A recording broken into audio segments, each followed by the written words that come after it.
So, very good morning to you. It's a great pleasure for me to welcome you, and I would like to introduce you to our students today. Sir would be talking to all of us regarding the interaction about food with human biology in health and diseases.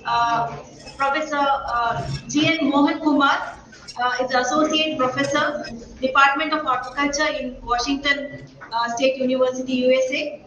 Dr. Mohan has a Ph.D. in Horticulture from University of Alberta, Canada.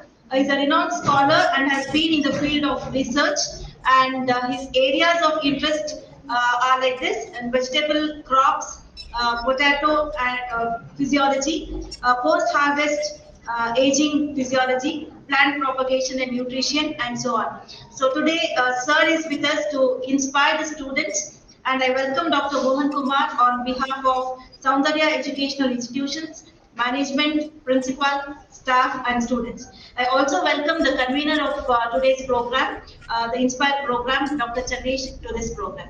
So a warm welcome to you, and over to Dr. Mohan. So please, you can address the students. Okay, thanks a lot and, for all the good words, and I hope you can hear me. Every one of you can hear me? Yes, sir. Great. Let me, I have to admit that I haven't taught students of pre-university, so I hope I'll be able to convey the message properly. I'll try my best, and at the end, if I am not successful, feel free to say so and ask me any questions or clarifications we can do at the time. So what I try to do today is to show how the food we eat interacts with human biology at a cellular level, and then it has got ramifications on the entire health. And so that is the thing. The other thing I would like to show is I will not look at the food components, the major food components, but I'm going to look at some of the minor food components that have a major impact on our health. And so, and in addition, I will also try to bring out certain of the contaminants and pollutants and adulterants that also go into our food by default because they've been added, whether it's required or not, and how do they change the biology of our cells, ultimately affecting the health. So those are the things that I would like to bring out with an ultimate objective that you will carry this information to the rest of the people and disseminate this information and show the problems associated with eating wrong type of food. So with that, I would let me share my slides here.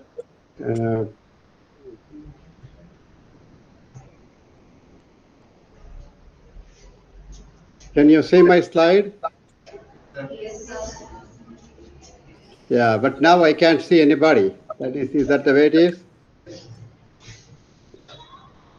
We can see you, sir. Yeah. But I can't see anybody there in the class.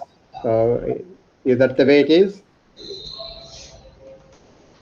So you'll be on full screen. So Tell him, can I tell him? so we can hear you and we can see the slides. No. Right. Yeah, but I can't see you, so I'll go with assuming that you're all Yes, we are seeing. Yeah. Okay. So this is the slide. I don't want to read the title of my slide again.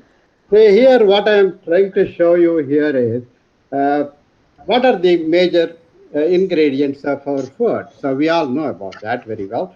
Water is a major component, and followed by carbohydrates.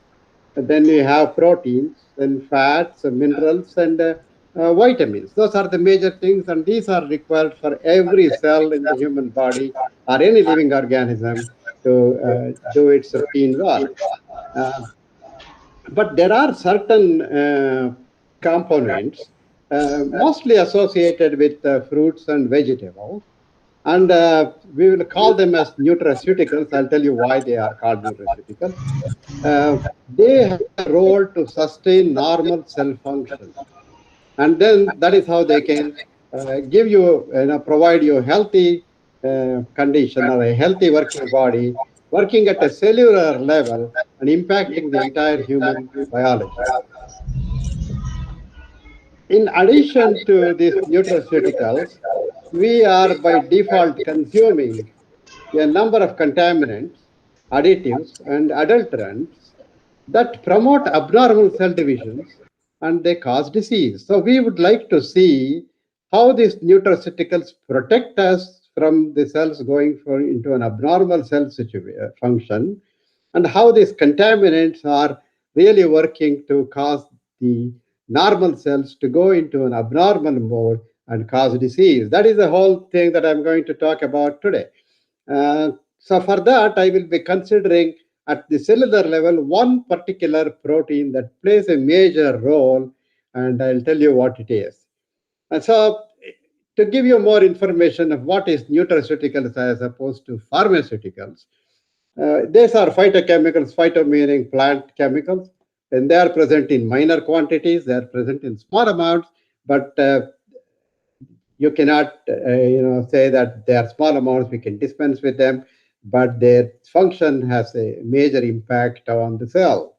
So they sustain normal biological function.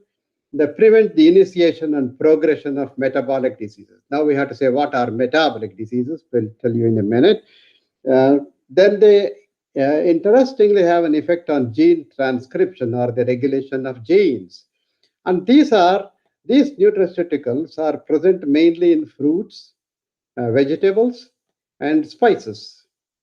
These are the major source. Of course, I'm not telling that other plants do not have it, but I'm confining myself to the ones that we regularly use as a food. So then that leads us to a question: what is transcription? I'm sure you students of biology know what is transcription, wherein the message in the DNA, in the double-stranded DNA is transcribed into a messenger RNA, which upon translation produces proteins. And we know proteins play a major role in as a structural components of the cell and also as enzymes. And this is very important role they play is the enzymes are catalysts. They do a major function as to in the various cell operations. So there are so in order to transcribe from the DNA to mRNA, it requires what are known as transcription factors. These are proteins that are present in the cytoplasm of the cell. This is a highly simplified structure of the cell, where I'm showing only the nucleus and the cytoplasm and the transcription factor, where the transcription factor is located. There are over 1,600 such transcription factors which can bind to DNA at different places and cause this transcription, then followed by translation and protein production. So I told you there are Sir, there are over. can Go you ahead. please put that in the slideshow, sir? This one, this is in the slideshow, is it? Oh, okay, let me see.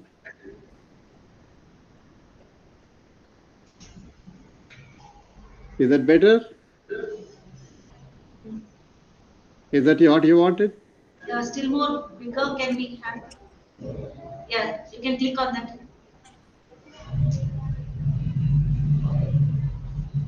This was on the slideshow before. Is that okay now? It seems to be smaller. Oh, I don't know what to do. This is I am on full screen. Is there something that you need to adjust there? Because I am already on full screen. Yes, sir. Okay, sir.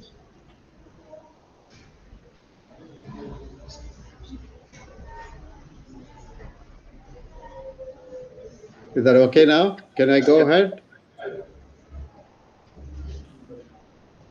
Yes, sir. So I can go ahead. Okay. So here I was talking about transcription factors which play a crucial role in the transcription in protein synthesis. And one such transcription factor, I told you there are 1,600 and odd transcription factors in mammalian cells.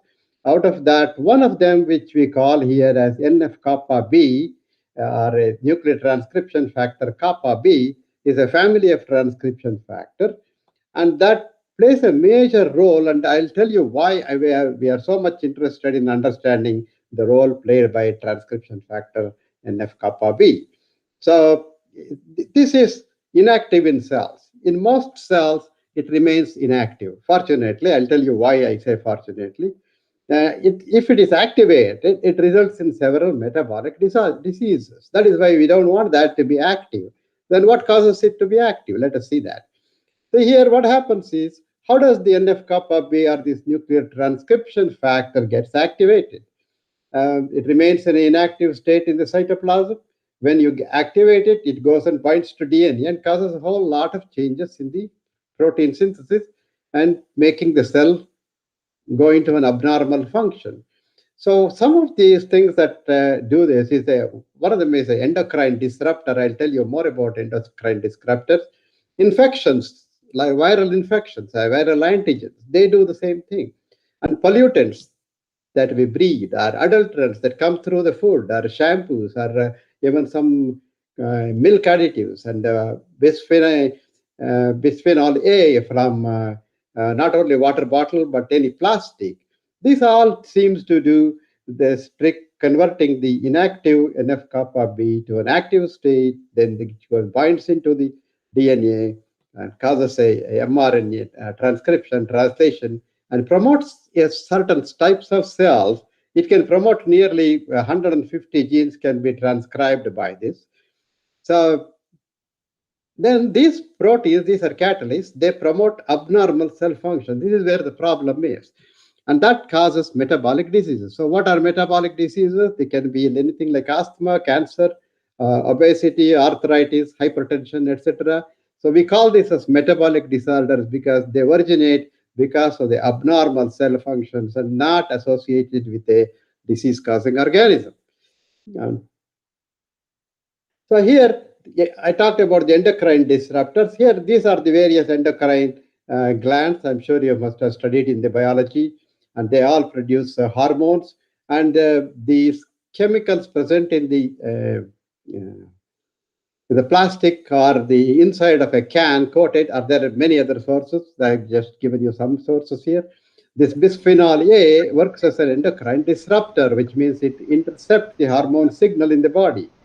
So these are synthetic chemicals. They interfere with hormones and promote metabolic disorders. Because they mess up with the hormone, the resultant effect can be a number of diseases. So it can cause developmental problems, it can cause reproductive defects, or neurological disorders. Please. So now, hello. Yes. Are you moving the slides, or slides are not moved? Not moving? Yeah, not moving. Oh, why is that? It's moving for me here. You just change. Let me see. Can you see now? You skip the slideshow and move, try moving it. Okay. Yeah, now it's moving. Yeah. Okay. I don't know why it was not moving before. It doesn't move in the full screen for you. I don't know why. Let me try again. Remove the click to add notes. Remove money. Can you see? You just change the slide. Let me see whether it will move or not.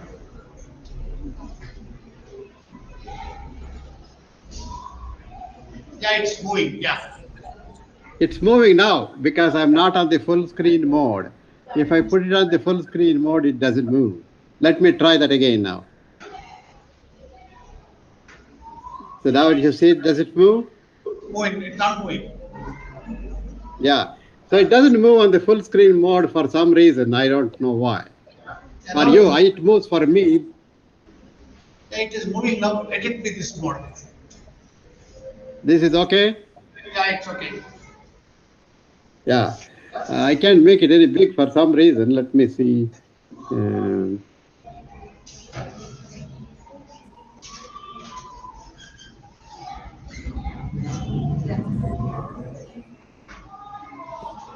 so unfortunately, on a full slideshow mode, it doesn't move. I am surprised. Let me try that once more. Does it move now? Is it moving? Change it now. Yeah, it's moving. Okay, so I'll have to stick to the not to the slideshow, but only to this size, if that is Yeah, okay with you. it's okay. It's okay. Okay, so let's go with that then. So I was just telling you how the various pollutants and endocrine disruptors interfere with the NF-kappa B and convert it to an active state to cause a whole lot of changes in the cell biology and cell functioning. And I was telling here the endocrine hormones that are produced and how the bisphenol A can intercept the hormone signal and cause the problems. So here, interestingly, in the conversion of NF-kappa B to an active state from an inactive state, the nutraceuticals have an ability to inhibit this process. See, I'm showing here the vegetables and the fruits also do the same thing. The various compounds can interfere with this. They can then prevent the transcription of genes that derail cell function, and therefore they can avoid the occurrence or the initiation of metabolic disorders. So what I showed you here is how the NF-kappa B is activated and how it is inactivated by various foods that we eat. So to give you an example, not to annoy you with all the biochemistry here, I just wanted to show you that various vegetables and the spices that we use have chemicals. I don't like to read and keep on reading it. I just wanted to show you they all have chemicals that work as inhibitors of NF-kappa B. So, and then this can, NF, and once you activate NF-kappa B, it can cause prostate, breast, colon cancer, and Alzheimer's disease. So here is a very interesting information, and we all eat the food that is made up of using some spices in India. I feel the Indian cuisine in a way is unique, incorporating a number of spices that are all NF-kappa B inhibitory principles. So now we know if we deviate from what we used to eat, what we miss. So here, what I'm trying to show you here is, when once you activate the NF-kappa B and create a new set of proteins, what do they really do to the cell? They cause inflammation, and they cause angiogenesis, and they cause apoptosis. So now we have to know what is inflammation, what is angiogenesis, and what is apoptosis, and how do they change the cell biology. It's inflammation. You all heard of inflammation. Wounding can cause inflammation. Infection by a disease-causing organism can cause inflammation. And an irritant on the skin or something that can also cause inflammation. So in response to this, body elicits a immune response, which is characterized by increasing temperature, the local temperature. There can be swelling, there can be enhanced blood flow and reddening of the area. That is inflammation. And so why is this happening in response to wounding is this is responsible for healing the wound. So enhanced blood flow helps in wound healing, and it also helps to restrict the spread of the pathogen to the other surfaces, other areas of the body. And therefore it is desirable. Inflammation is desirable. But when it is not desirable is when it becomes chronic. If you don't contain the inflammation, that causes metabolic disorders. So now, if you look at here, the number of diseases chronic inflammation can cause It can be cancer, diabetes, pancreatitis, autoimmune disease, arthritis. They all have a origin in inflammation. And if you see here on the Time magazine, they wrote the front cover, the secret killer. They called it the inflammation as the secret killer. Um, so if you look at number of diseases, this is not an exhaustive list. I once had an exhaustive list of diseases of which are as a result of inflammation. Whenever you see the word itis, as a suffix, that means it is an inflammatory disease because itis means inflammation. For example, bronchitis is inflammation of the lung. Arthritis is inflammation of the joint. And meningitis is inflammation of the brain. And appendicitis is the inflammation of the appendix. And so on and so forth. I don't want to keep on reading on this. All that I want to show you is a number of diseases that we suffer from have a origin as because of the chronic inflammation. And the foods that we eat is this slide is from the Harvard Medical School and showing that the fruits and vegetables have a very powerful anti-inflammatory chemicals in them. And so then the next thing that I would like to show you is what is apoptosis. Apoptosis is known as the programmed cell death. So what happens in any living organism, a certain number of cells, they become abnormal or they get into an abnormal functional state. And such cells have to be killed. And that process is known as apoptosis or the programmed cell death. So that these cells are periodically killed so that they don't proliferate and create more problems. But when you activate NF-kappa B by any pollutants or viral infection or anything, this process of apoptosis, which is extremely valuable to contain the cells that are abnormal, thus that is lost, and it's so much so that these cells will survive, proliferate, and they develop into tumors. So here is I'm giving you one example from celery, a chemical known as epigenin in it. It can take the cancer cell and put it through the programmed cell death or apoptosis and kill it. Okay.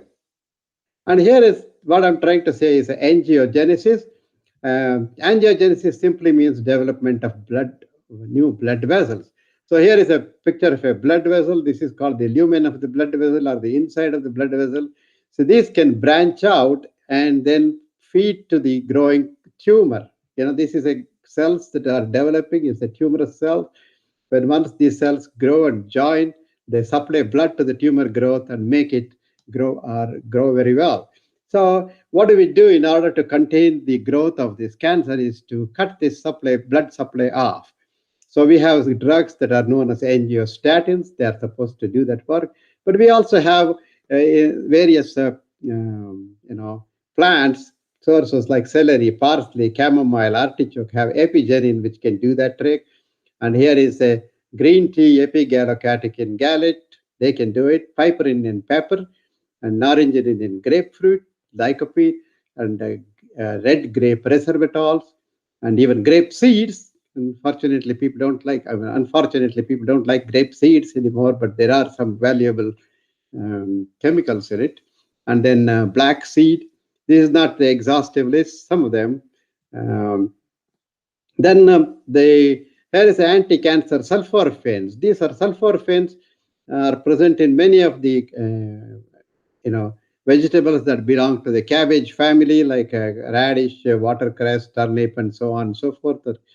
And they have what is known as a glucoraphanin, which gets converted when you chew them. There is an enzyme called myrosinase that releases it, and finally glucoraphanin sulforaphane gets released from glucoraphanin, and that has very powerful anti-cancer property. So here what I'm trying to show you here is a normal cell and going in the direction of becoming cancerous cells. Metastasis is a complete cancer development. And there are various stages in the development of the normal cell into a cancer cell. And at every stage, the sulforaphane seems to interfere the process. And if you look here, these are many of the supplements that are sold in the market. showing, so for example, here, curcuma NF-kappa B, it says. So, there are, I don't want to read all of this. These things are, they're selling, showing the importance of these compounds. So now the question is, should we or should we not take these capsules? So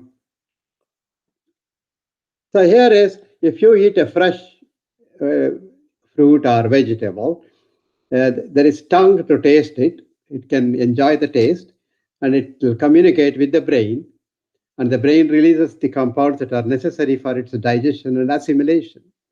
When you do it with the capsule, you don't have the taste in the first of all, and you do not have this communication.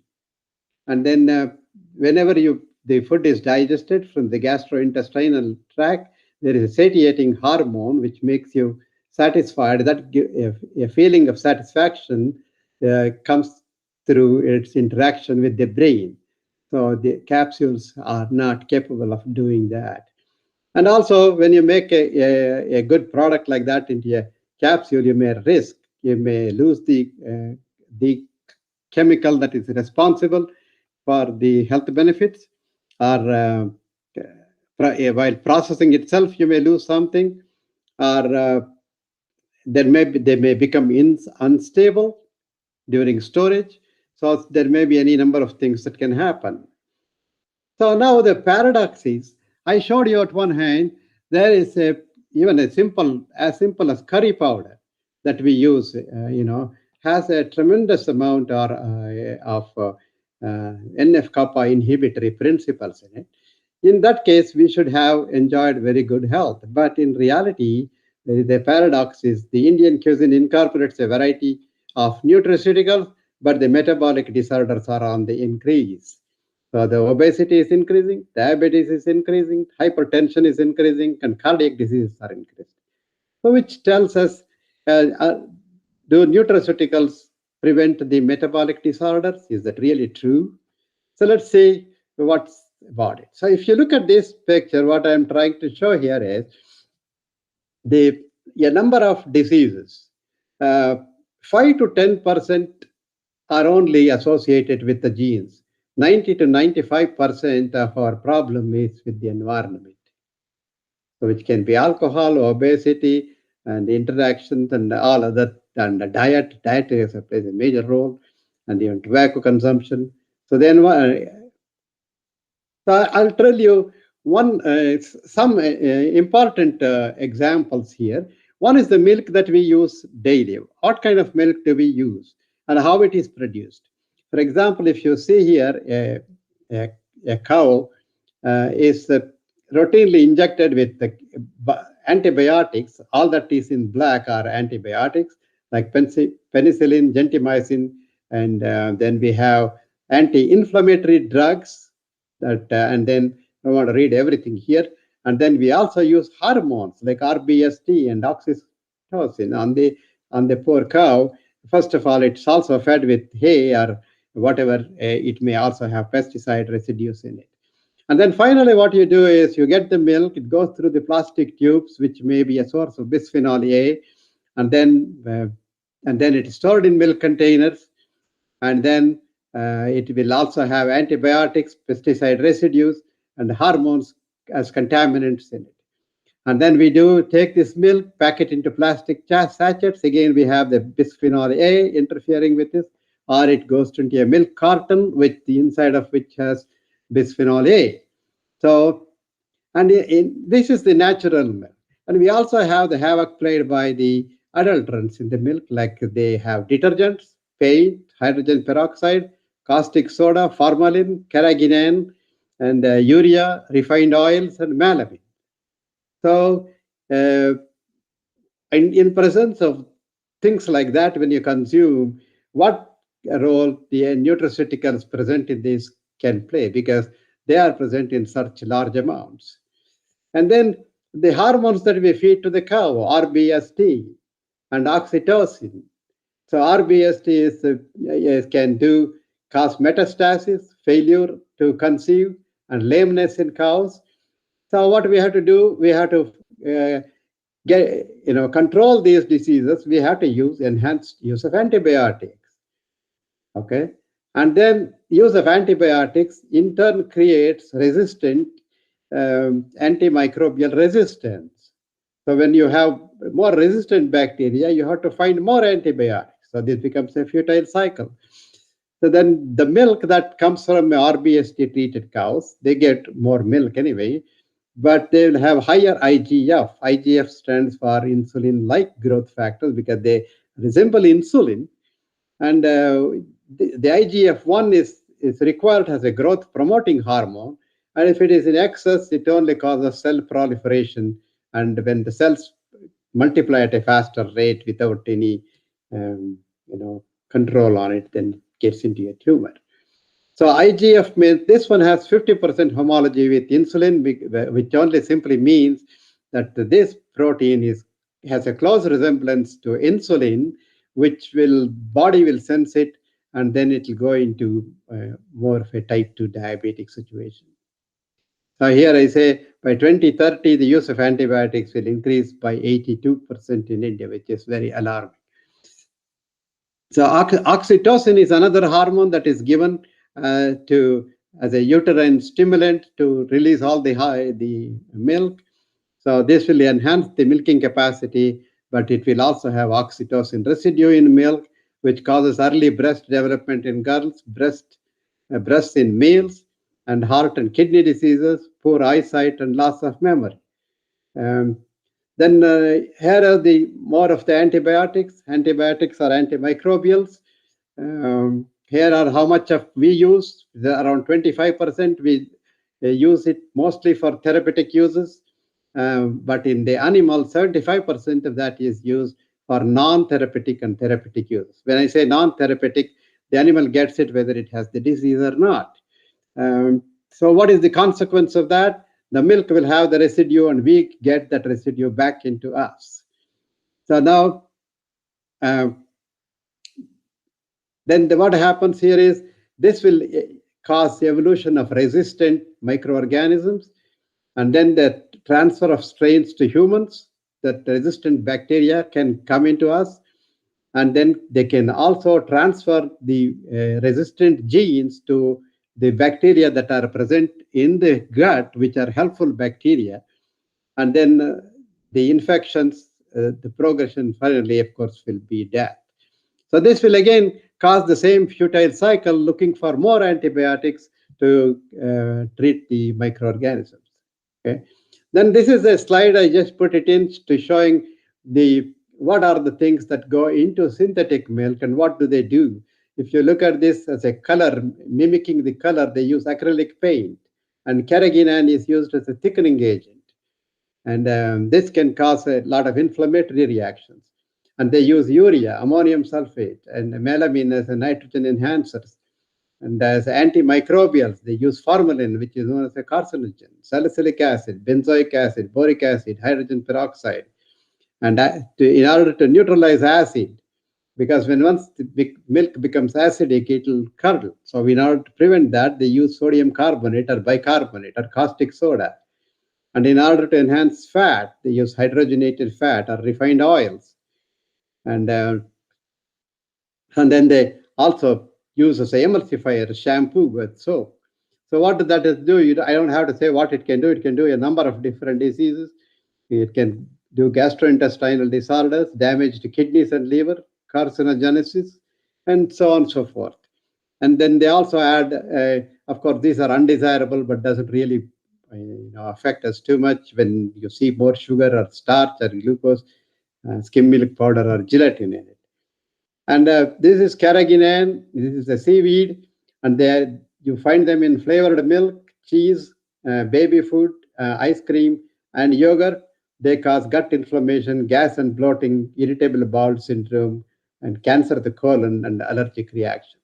And then we have melamine, which is another nasty chemical. And then this is just, I wanted to show that the shampoos also have a lot of chemicals. Next time, I'd encourage you to read what the shampoo you buy, what it contains, and what it does to you. I would encourage you to look at it. But most of you do not look at it. Each shampoo bottle has got more than 13 to 14 chemicals put into that. Whether we need that on our body on a daily basis is debatable. And then we have bisphenol A. There are a number of books are written on this showing how the bisphenol A can affect your endocrine system. And here is a book that came very early on known as The Slow Death by Rubber Ducky. And the kids used to chew on this, or the babies used to chew on this toy. And here is a book called Plastic, A Toxic Love Story. So how do we get this BPA? One of them is plastic that is all over the place. We can ingest it. We can go through inhalation. It can go through by touching. And then fetal transmission can be happen. And in return, it can give you thyroid problems, adipose tissue, liver problems, heart problems, and so on. And then the most annoying thing about the BPA is it can go through several generations. What I'm trying to say here is a pregnant rat is exposed to BPA, and they followed it over 3 generations, the impact of that in causing reproductive problems. So here is BPA is present in most of the things that we see around us.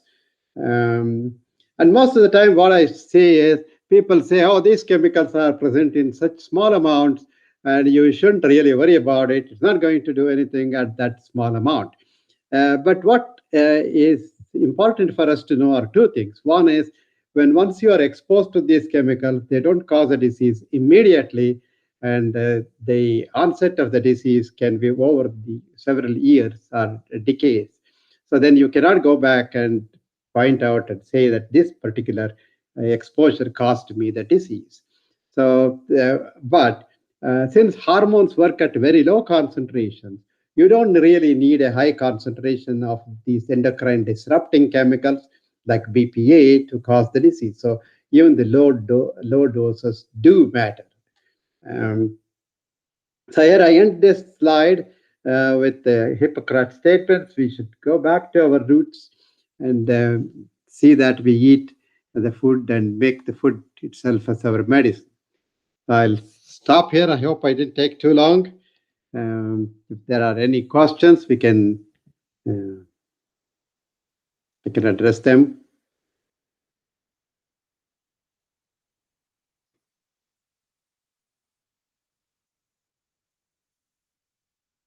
Hello?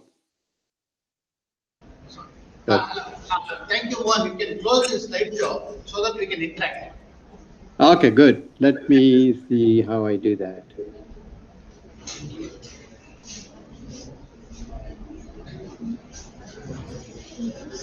Oh, good. So I thought we can see. Any questions you can post?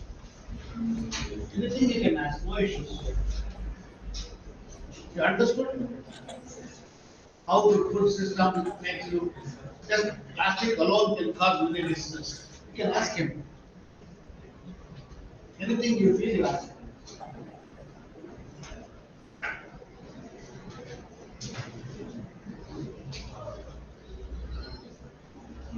Students who are interested in medical things. Yes. Come. Hello, sir. Yeah, go ahead. Sir, what are the ill effects of using shampoo? Ill effects of using shampoo? A number of them. One of them, it has got what is that? It's got a preservative. It can be a source of BPA, bisphenol A, and then It can directly or indirectly, sir. It can cause. It can affect the brain also. Shampoos. it can affect the brain, not directly, probably not immediately either. But it has got, for example, it has got a chemical that releases formalin. Formalin is a cancer-causing chemical, and at that the concentration we use, it may not do anything to you immediately, But what you do is, we are all using shampoo, and it all goes through and accumulates somewhere in the atmosphere when the concentration will build up. And then it will return back to you or to the whoever is there, and it will cause more havoc. Okay, sir. Does that make sense? Yes, sir. Thank you, sir. Any other questions? Next, One. you are just stop it.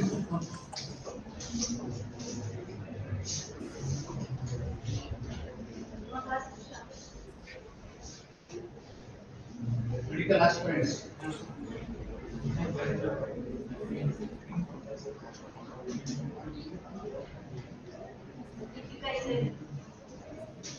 Deepika, remove the mask. Good morning, sir. Yeah, go ahead. Good morning. Said that how do we get the pure milk, sir? How do you get the pure milk? That's a tough question. That's a tough question to, unless you get the milk directly from the cow, which is not treated with any of these chemicals. That's the only way that we can get. But I don't know how they get the milk from the Bangalore dairy, whether it is BST treated or not. I have no idea.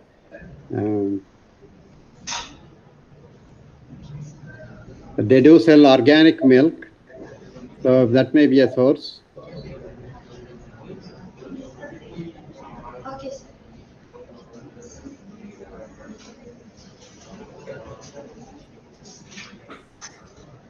Anybody?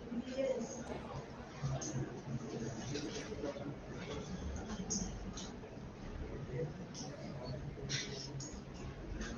Is that all? Hand up.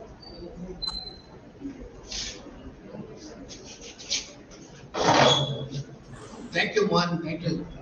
They are Yeah, quite you're shy. welcome. They are quite shy, yes. Still in first year PU. In fact, Okay. They have a lot of dreams. Many of them, perhaps about 30% of the students who are opting medical sciences or biology for their career. Uh-huh. I'll share those Good. slides with them. Also, I'll ask them to look at it, and also I'll let them come back and I can discuss to them personally. Sure. Yeah, that'll be nice. Thank you so much for giving your time and inspiring our kids. Yeah, no problem. It's a pleasure.